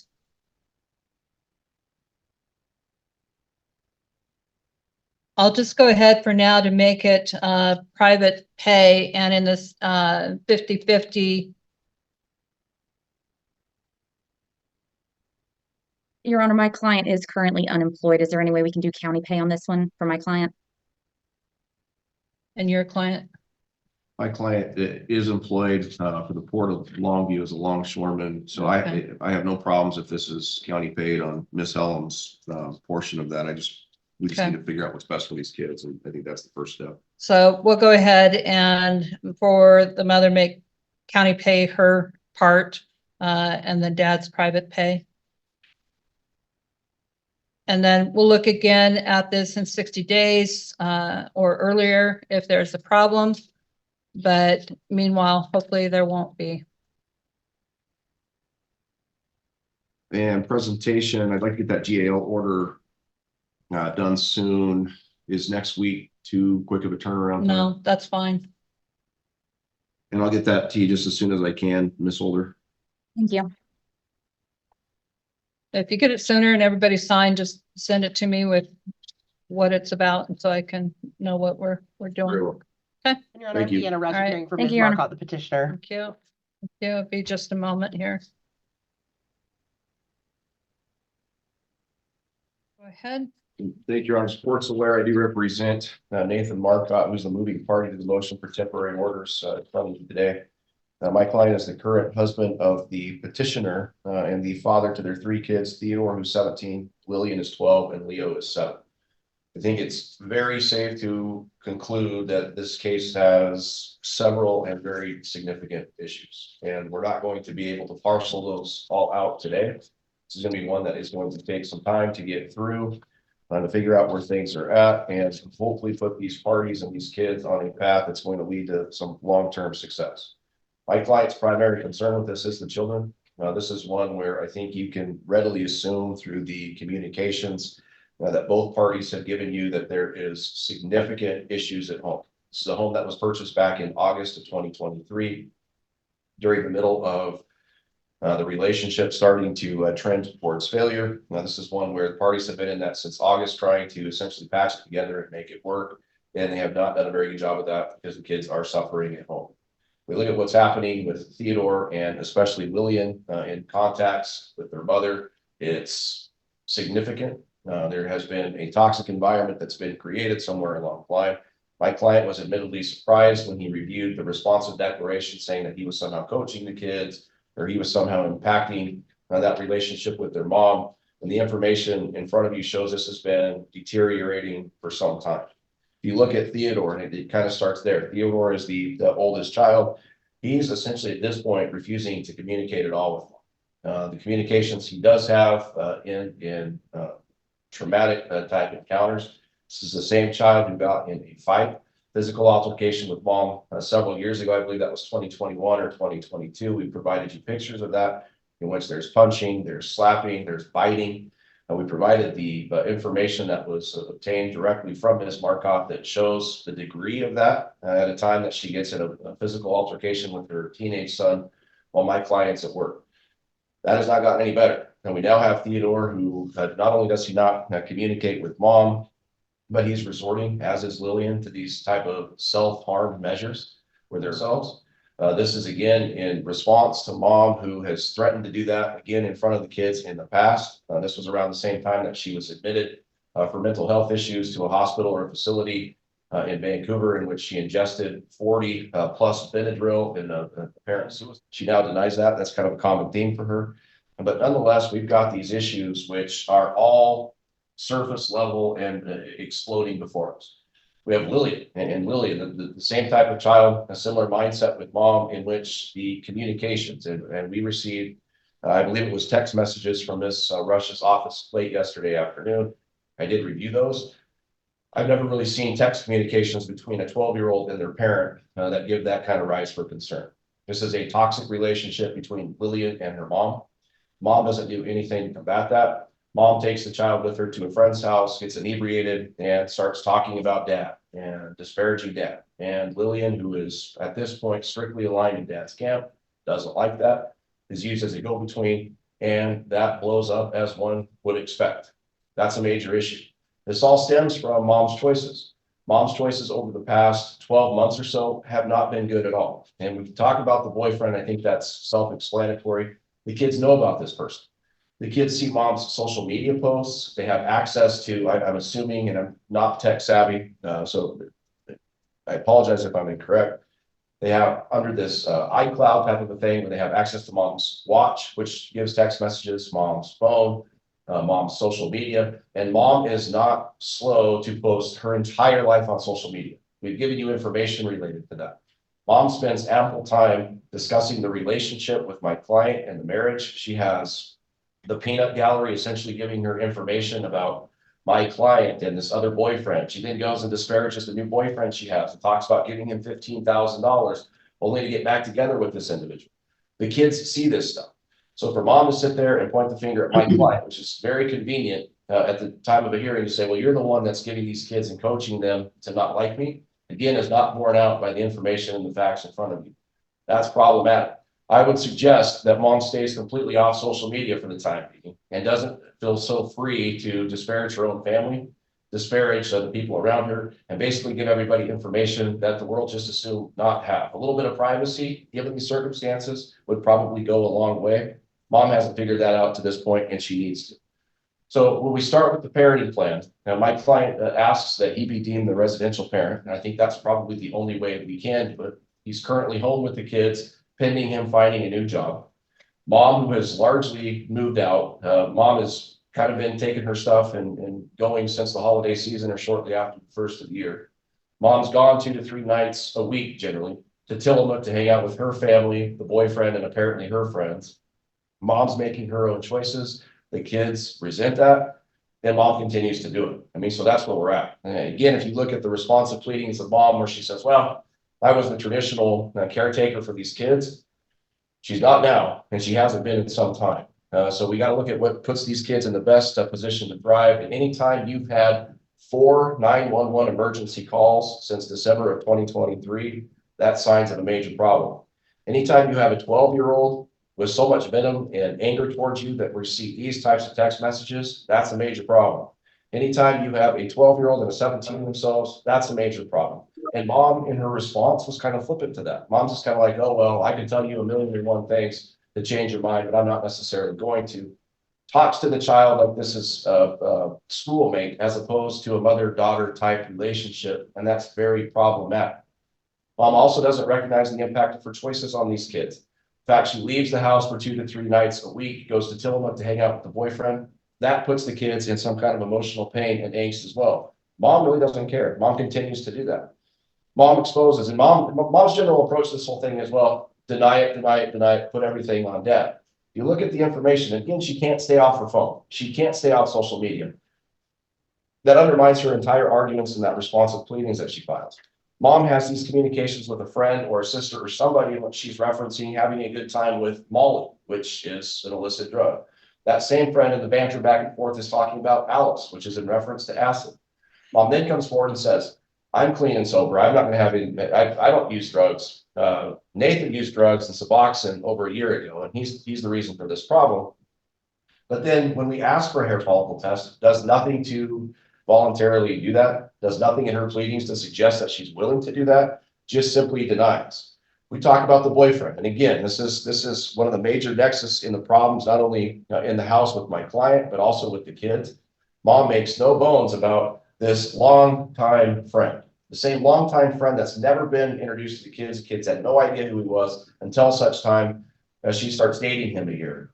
She comes back with excuses, not only to this court, but her kids and my client alike, saying, well, he's not a boyfriend. Let's look at the information on that. And again, my client doesn't care who she dates. That's up to her. But the impact on the kids is palpable. The impact on the finances is palpable. She admits, again, in a social media post, to giving this man over $15,000 of money they don't have. These parties are struggling financially, to say the least. These parties are on the verge of a bankruptcy. They have over $60,000 combined in credit card debt. And she goes out and gives this man $3,500 here, $4,600 there, gives him $3,000 of her gambling winnings, which again is another topic, and essentially supports this guy, gives him money for some apparent bathroom remodel and settlement for her mother. And then on social media says, yeah, I've been bamboozled by him too, to the tune of $15,000. She's putting that money she's giving him, which she says is a loan, on community credit cards. When my client is at home on unemployment and where she's making $26 an hour as a dental tech in someplace down in Florida. They can't afford this. Meanwhile, they've got all this debt. They're paying over 7% on interest for a house that they just acquired in August that has absolutely zero equity. But she feels the need to give this person, who's not her boyfriend, by the way, over $15,000 in gift money that they don't have. Expects my client to somehow just suck that up and take that. Again, if we look at the reality of this situation, mom's choices are not healthy. Mom is not in a good position, and mom is prioritizing her social life over her home life. And that's the rift, and that's the problem that we have with the toxicity between her and her children. We are asking that my client have primary custody of all three kids.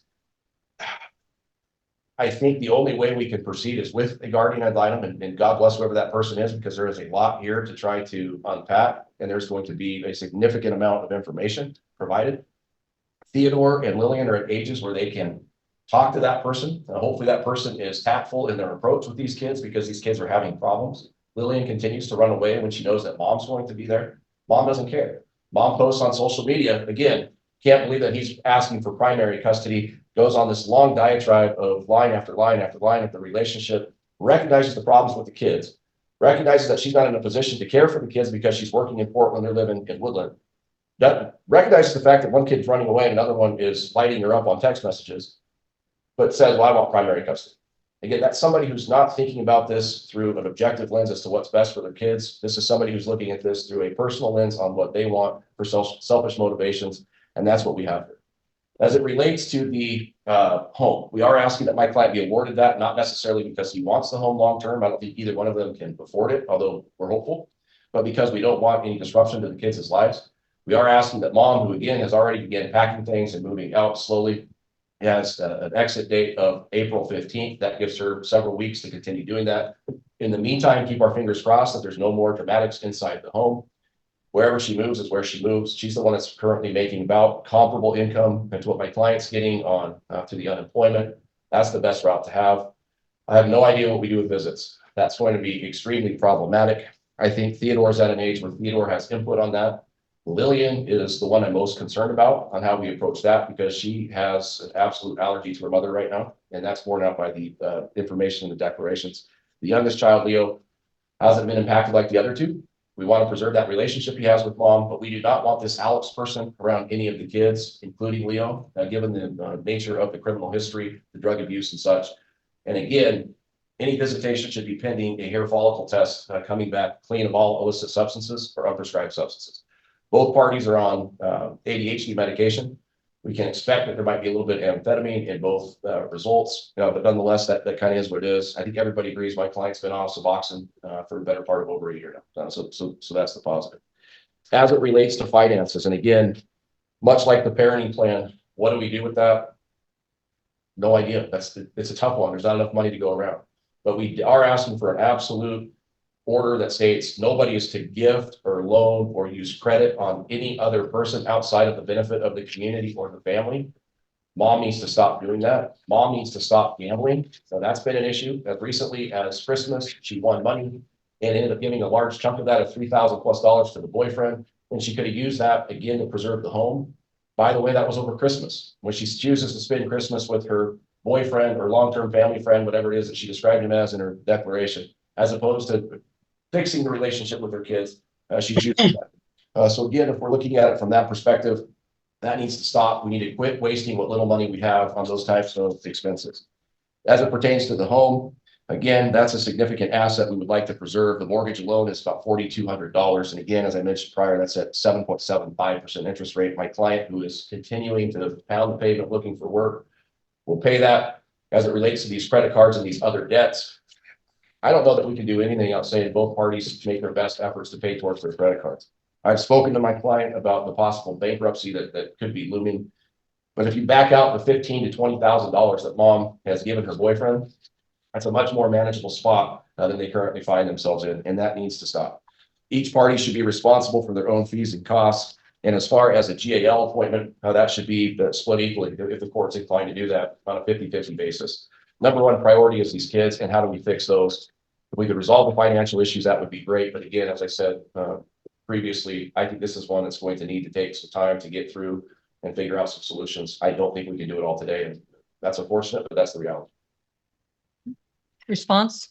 Thank you, Your Honor. So, what I'm hearing from counsel is a lot of statements, but without corroboration. So there's a lot of statements in Mr. Marot's pleadings that he would have Your Honor believe is fact, but without backing it up. And so in this case, because I said it, it must be true. What we have here, though, is if we look at what the third-party corroborating evidence we have, including Dad's own statements, the only person between the two of these parties who's admitted to having a drug problem is Dad.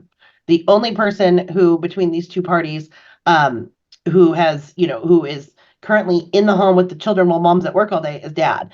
And so what my client has submitted to Your Honor is not only has she been the primary parent for a number of years, Dad made a reference to it doesn't matter who took the kids to the doctor 10 years ago. We found documents up into and including February of 2024 showing that mom's the one taking the kids to these appointments. We didn't file every single appointment. We showed a sampling to show that mom is historically the one who does. So I think when you're looking at first who's been the primary parent, it's very convenient what parties do up after separation and leading up until the divorce. That's very convenient. And I think, yes, the court looks at that, but the court has to look at history. And in this case, my client provided documentation from third parties and declarations stating that mom's been the one who traditionally does things for these kids. So I want to just go through, and Mr. Zandy, he covered all the topics. I want to touch on the money first, because I think that there's a lot of statements being made that are inaccurate, but I also think that the money is not the number one issue. So number one, this Alex character is not my client's boyfriend. They've stated, again, just because they think it's her boyfriend, it must be true. My client did not give him $15,000, as even the Facebook posts that they submitted show that she's pissed off because she did loan this guy some money, expecting to be paid off, and also agreed to engage him to do work at her mom's house. And then he kind of screwed her over. I mean, so her own Facebook posts are not that I'm giving this guy all this money. Her own Facebook posts are, watch out, because if he did this to me, he could do it to you. And what she's submitted, and Mr. Marcot's not rebutted this, is that he somehow accessed their credit cards and did charge up credit card debt. She didn't give him this money. That would be like anybody on the street stealing somebody's credit card and going and charging it and then alleging that the person gave that person money, which is silly. So in this case, I think that piece needs to be removed and the parties can address the debt with this guy separately. I think it's very misleading to allege that this guy is somehow dangerous. If you look at the criminal history that we filed with the court, his last charges were in 2011 for theft, I believe. Further, Mike, there's no evidence this man's been around the kids. He's a childhood friend of hers from Tillamook, and I'll go into detail on that in a minute. My client's not romantically involved with him. She's been very consistent with that. For all the social media, squawking they want to do about her, Facebook and whatnot, they've not, produced pictures of them together. And those are things that you normally see when someone's dating. On the alternative, Mr. on his Facebook lists his current marital status as widowed. So when we talk about what the kids are seeing on social media, the fact that one parent is referencing that my wife died, which we know is kind of him being silly, that's a little troubling in and of itself. So when you look at what we have here, and that's the reason why we submitted these text messages specifically with Lillian and then the police reports regarding Lillian, the words that are coming out of this 12-year-old's mouth, she would not know unless someone was telling her. I think that's very clear. So regardless of what's going on with her and either parent, the words that are coming out of her mouth in the text and in the police reports are not words that a 12-year-old knows. So for example, the Woodland 911 call, she made statements like, my mom is abusing her Adderall and dealing cocaine, and my mom is physically abusing me, but no one has been assaulted as of late. That's the quote that the dispatcher put in the 911 notes. That's not how a 12-year-old talks. And then you'll note that when the police officers did respond, specifically on that one occasion, they talked to her, they talked to Leo, they said everybody seemed fine. Lillian admitted I have no knowledge that my mom's abusing Adderall, dealing drugs, and no, my mom doesn't physically abuse me. So you have what, these phone calls that they say are alarming, or these 911 calls. What we would submit to the court is not only is dad telling the kids what's going on, but he's telling them, if mom does anything that pisses you off, call the cops, because he's trying to set my client up. There's the result of none of these police reports or police responses have resulted in anything. No criminal charges, no referrals to CPS, none of the things that you would usually see if what dad was saying was going on. Dad's indication that Theo will not talk to mom all of a sudden, my client put in her pleadings, it's because these kids are told by dad they don't have to. They don't have to respect mom. They don't have to talk to her. And they have witnessed kind of, the breakdown of this relationship over a number of years. And my client has described to the court that it's her being emotionally abused and beat down. Of course, dad's going to deny that. It's always the case. But what my client would submit to the court is the kids have seen this behavior towards her for a number of years. She's not moved out of the house. She has moved some things, I believe, to her sister's house. And I want to talk about this Christmas issue because I think it's very important because dad's misleading the court. My client didn't take off and go on some excursion with her friends and purposely avoid the children for Christmas. As she indicated in her declaration, she went above and beyond to make sure the kids were able to spend leading up to the holidays with dad's family. So dad's extended family. She coordinated that with grandma. She made sure all the kids were available to go over there. And of course, because the parties are going through a marital separation, she didn't really want to go over to the family house as well. So she went out with her sister and a friend. There's nothing wrong with that. In fact, going through a divorce case, the fact that she went out of her way to make sure these kids spent time with the other side of the family, I think is commendable. She didn't take off to go spend time at the casino. She did go to the casino with her friends, but not in lieu of spending time with her kids. The kids were at the in-laws. They came back to her and she celebrated the holidays with them. So I just think there's a lot of misleading information that's being put forward here. The incident that they're talking about with the kids having knives, the kids cutting, both parents were there for those incidents. So the one with Theo in particular, he had a knife and walked by both parents. This is not something that can then be attributable 100% to my client. My client has indicated to the court she found a recorder in her car in February. My client has indicated to the court that he tracks what she's doing. He wakes her up in the middle of the night. One of the reasons, if she doesn't spend the night at the house, it's because he goes in her bedroom and wakes her up in the middle of the night wanting to talk about the divorce. He didn't dispute that in his reply materials. So my client has not left these kids. She's not moved out. She's not done anything other than just kind of stay her ground as their parent. She's not trying to push them. She's not trying to do anything. But like I said, dad's the one who continues to involve these kids and to somewhat weaponize them against their mother. And that's what we're seeing here. I understand the 17-year-old, no matter who's doing what, the 17-year-old is going to pick and choose what they do. I mean, that's a fact. I mean, we don't dispute that. We also don't dispute that a guardian ad litem would be appropriate in this case. Of course, both parties are concerned about the cost, appropriately so, because, my client brings home about $3,700 per month. When Mr. was working, he was bringing home $4,300 per month. I know he's on unemployment right now, but their mortgage alone is $4,300 a month. So I agree with Mr. Zandy that these people are in dire straits when it comes to their finances. There's just not enough money to go around. Both parties have asked that the other party move out of the house. My client, as she is asking to be named primary parent, would like to remain in the house. She also works for Multnomah County as a dental assistant. So she doesn't have anywhere else to go live that would be convenient for her to drive to work every single day. Right now, his schedule is a lot more flexible and he has family local that he could stay with. So we are asking that he move out. The visitation schedule, we did ask for it every other weekend with a dinner visit. As what my client put in her declaration, I think this is actually very insightful, is she's hoping that once there's a defined schedule in place where the kids know, okay, on this day you're with mom, on this day you're with dad, that some of this calms down, because once there's that separation there, that physical separation where the kids are not stuck in the same house with both parents, or at the same time at least, she's hoping that things will calm down because both parents will get one-on-one time, both parents will get time where it's not influenced by the other parent, hopefully. And I think that's when we start to see things kind of, like I said, simmer down. So we are asking that the court appoint her as primary. I will note to the court, and this is, I'll take blame for this because we didn't include it in our materials. My client has taken either a hair or nail test. We were just waiting for confirmation of her prescription because she does have Adderall. So we will file that with the court. But as an officer of the court, I can say she has taken one. And it's my fault if we didn't specifically put that in her declaration. So I will just indicate that. Yes, there are a lot of allegations back and forth, but I don't think it's as clear cut as dad would like the court to believe that mom's out doing all these things. They've certainly not proven that mom's a danger to these kids or that mom's doing anything to involve these kids other than the allegation about her being away from the house to some extent. So again, and I don't know that ties back to her ability to parent. So they're making allegations that she's away a lot, she's with friends, she's with this, quote unquote boyfriend. But again, there's no tie back, even if all those things were true, to her ability to continue to parent these kids. So this is an interesting one, I think, for the court. Your Honor knows there's a lot of he said and she said in all of these cases. But I think, looking at what the corroborated evidence is, and from third parties, I think that's what kind of weighs the scales. And then hopefully a GAL will help us with this. My client can't afford to move out, pay for another residence, also pay for the house, pay for child support, and all these things. So the finances will have to be kind of worked out depending on which way the court goes on housing and whatnot. But I think it sounds like Mr. Zandy's in agreement with what my client makes, and then we agree that there's unemployment. So there's no secret income anywhere. My client really wants to do what's best for these kids. I think the financial difficulties over specifically the last 6 months have made things really harder on these parties. And it's great to hear that dad's actively looking for work, because that's going to make things a lot easier. But yeah, we are asking that the court, place the kids with mom, again, understanding that Theo is probably going to do what he wants to do. And award use and possession of the house on a temporary basis, GAL. My client has technically requested child support at this time, but we would understand if that be reserved while dad's unemployed. And then I think that's about it. If the court has any questions, I'm happy to answer those, but I think that's about all I wanted to highlight. So. All right. Before I hear your response, Mr. Bondurant, I'm in the middle of a case. I'm not going to answer your questions right now. I'm not going to answer them at all. You were not here when the hearing happened. So you need to get a hold of Ms. McLean, and she'll get you a copy of the order that's filed, or in about 3 days, come to the clerk's office and get a copy of the order that I signed.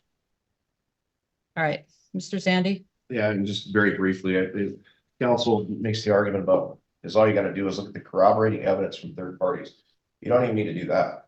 You've got the corroborating evidence directly from Ms. Marot, which in her own words, and again, it amazes me that people do this on social media, which the world can see. She states out of the blue, evidently Nathan is trying to tell the courts I'm the drug addict. Nice words for the mother of your children, spoken like a true junkie, Nate. And then she has her friends chime in because he's a bad word. Another guy, who is Nathan? And do you need help getting this straightened out? She then goes on to publish looks like about a 2-page diatribe of everything that's happening in her world. Are we naive enough to expect that the kids who are teenagers are not reading this nonsense and garbage, in her own words, and seeing these random people call their father derogatory names, their own mother call him a junkie, another guy who says, do you need help getting this straightened out? Because apparently he's the Facebook tough guy, in response to what mom is feeding social media. To suggest my client needs to coach the kids to get them in the emotional position they are right now, again, is a misnomer, because she's doing everything in her own powers to sit there and sabotage her relationship with their children. Of course, they're going to resent that. Any child would. These kids deserve 2 parents who love them, who respect each other, and who have their best interests at heart. And they don't have that based on what their mother is giving them. And there is resentment. I think this is probably as extreme of a case of resentment as I've seen. So just suggesting, well, mom takes them to the doctor's office occasionally and was the historical caretaker for these kids. Well, it didn't put her in a very good spot now that the kids are teenagers. And that's the problem, and that's the concern. You can't ignore that. You can't ignore, and again, counsel's comments is interesting if you listen closely to what she said. Only one party has admitted to having past drug issues. That's my client, and she's right, he did. What does that say about mom? When again, the very text messages from mom directly to her friends or these third parties is talking about going to other people's house, is going so far as to talking about mushrooms and the cost for those mushrooms, and then to come to court and say, well, nobody's proven that I have a drug problem. That's an issue, and it's completely disingenuous, and it goes to the credibility of the 2 parties before you today, and that's problematic. It's very transparent. It's easy to see through. That's what we have. To assume that we're going to give somebody $15,000 in various loans over a period of time and say, well, that person's not my boyfriend, it's just a long-term friend, again, is completely disingenuous. There's very little to grasp onto here. It's not about third parties. It's about the party's own words to you and the information they provided. And we've given you a lot of that. And a lot of that is directly from the source, which is Ms. Marot. I reviewed the files and record in regard to this. I read everything. And as with so many cases, the statements are about as polar opposite as can be about what has or has not occurred. And that includes regarding the children. The only part that it appears is agreed is the large amount of money being spent by the mother on a fellow that is disputed as to the relationship. And I believe a sister too. Regardless, these people are in financial straits, and the court does find that to loan money when you are hurting financially is completely unacceptable. Again, when there are significant financial issues already. Regardless, the court cannot determine what is ultimately true from either account, except this. The court understands that the text messages submitted to show information to support the mother actually show the break in the relationship between the mother and at least one child. The court further understands that it appears information is coming from the father to at least the one child regarding the mother, which also is not acceptable. So here's what the court is going to do today. And again, I agree with what is said, that this case is going to take a while to filter through and figure out what's really going on. But before I get to what I'm going to do, I want it understood that you need to respect your children. You need to be respectful to the other parent. Stop making statements that may to you make you look good. That's not appropriate. Not appropriate. You hurt your children. They want to love both parents. And saying negative, derogatory remarks about the other parent harms them. You may think, oh, they're going to be my friend now. They're going to want to be with me now. But reality is, yeah, for the moment, maybe that's what you get. But in the long run, it doesn't. It hurts your children. Stop hurting your children. When the children are in such a difficult set of circumstances, the court finds the best thing to do is to maintain stability. Now, I'm not saying that I think that this is, in the long run, going to be the best option, but for now, at this moment in time, that to maintain the house, the school, the friends, etc., is going to be the best support for these children. So at this point, because there seems to be a major break in the relationship between the children and the mother, that for their mental health at this time, the father will remain in the house with the 3 children. The court is going to reserve on any 191 factors. Each party is required to obtain a hair follicle test. I believe it's a 16 point, I never quite get that straight, type. Within the next week, I don't know, counsel, you said your client received one. I don't know which one was done, but I do want the multi-point test. Mm-hmm. The results are to be immediately provided to the other party, the guardian ad litem, and a copy filed under seal with the court. Each party is to obtain a substance abuse evaluation with input from the other party and the guardian ad litem. The party is to provide a copy of the evaluation to the other party, the guardian ad litem, and file a copy under seal with the court. If these things are not timely done, then the matter can be placed on the docket for further decision. In regard to decision-making, each is to make day-to-day decisions when children are with them, and the other is to be joint. And at this point, that may seem difficult at best, given the relationship, but the parties need to start somewhere, and I want them to start with, again, doing what's best for the children. I want the parties to use the Family Wizard or a like app to discuss issues regarding the children. Dispute resolution will be the court. As I said, for now, the custodian shall be the father.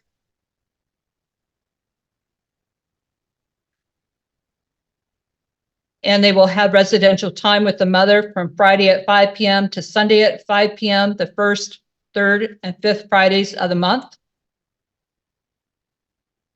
Then as long as the mother is residing in Cowlitz County, she shall also have the children every Wednesday from the time the children are released from school until school the next day. If the mother is not residing in Cowlitz County, then from the time the children are released from school to 8 p.m. that same day. Since it's not settled where mom is going to be, it makes it a little difficult to figure some of this out. Your Honor, could we do Clark or Cowlitz just because the parties live in Woodland, right close to the border? That's fine. Okay.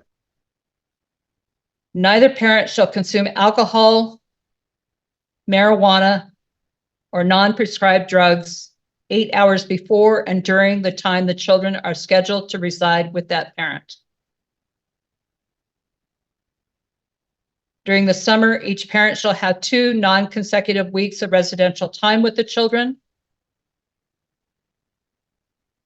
The court will adopt the father's proposed holiday schedule in his proposed parenting plan. In regard to transportation, the pickup and drop off shall be at the family home unless specified as being the school.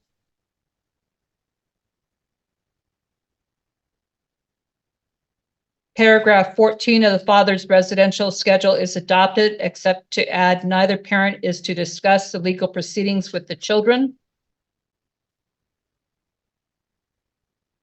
All of the paragraphs in paragraph 14 of the mother's plan shall be adopted, except 14.9.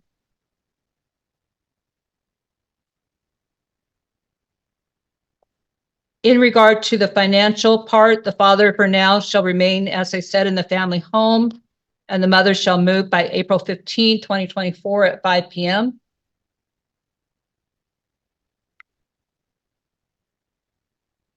In regard to child support, it sounds like the parties have agreed as to what the numbers are, so I don't think I need to do anything more on that. Only, I guess, are we putting him at his current unemployment or at his prior imputed wages? At this point, the unemployment, there's just not enough money, bottom line. And Understood. I don't think it makes that much difference. Can he just be under an affirmative obligation to notify us if he gets employment? Yeah, we'll definitely do That's that. fine. Thank you.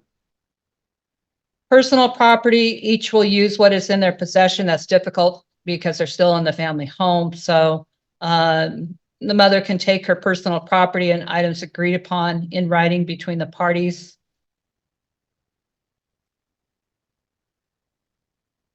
The 2013 Harley-Davidson Flex Street Glide and 2013 Fiat 500 Turbo will go to the father for now. The 2015 Hyundai Sonata to the mother. The paragraph regarding protecting property is adopted. Household expenses, the court adopts what is proposed by the respondent. As far as debts, court is not going to order payment of debts other than specifically stated. Best efforts are to pay the debt.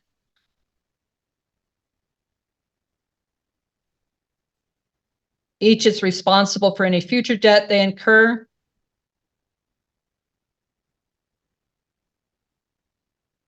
There is to be no giving or gifting of money to any person.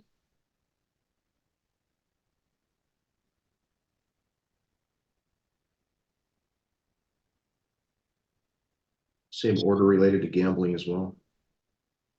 I don't know why that, I mean, I guess I don't know why that would be. I guess if he alleges that she goes out and commits, waste of community funds, he can bring that up later, but. If there's a showing of waste later, you can address that. I'm not going to specifically order it. Good. And just to clarify for the record, Your Honor, you're indicating that you're adopting Mr.'s proposal for payment of bills, which he proposes that he pay the mortgage and everything on the home. So I just want to make sure that that's clear. Right, on the household expenses, right.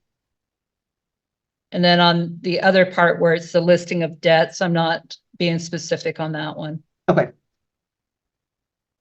And then paragraph 11 regarding insurance, the court is going to adopt that to make sure that each is to pay their own auto insurance. And I believe the petitioner has health insurance through work. So that'll be paid by the petitioner. And then we'll just get the amount she pays for the kids and we can insert that in the child support worksheets. Right. Okay. And then in regard to guardian ad litem, the guardian ad litem will be appointed. For now, I'm going to say at county expense, just because I don't think there's any money, period. If someone starts working, that can be relooked at.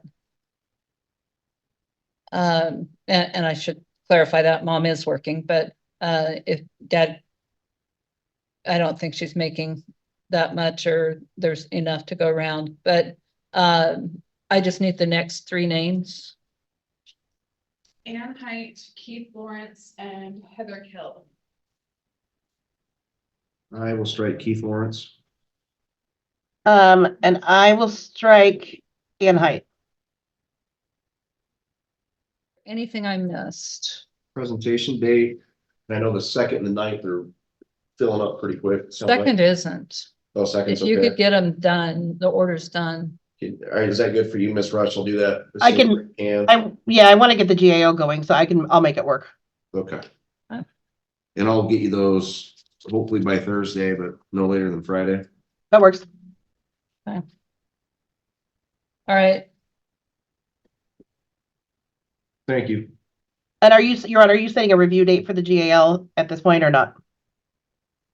I didn't put it in.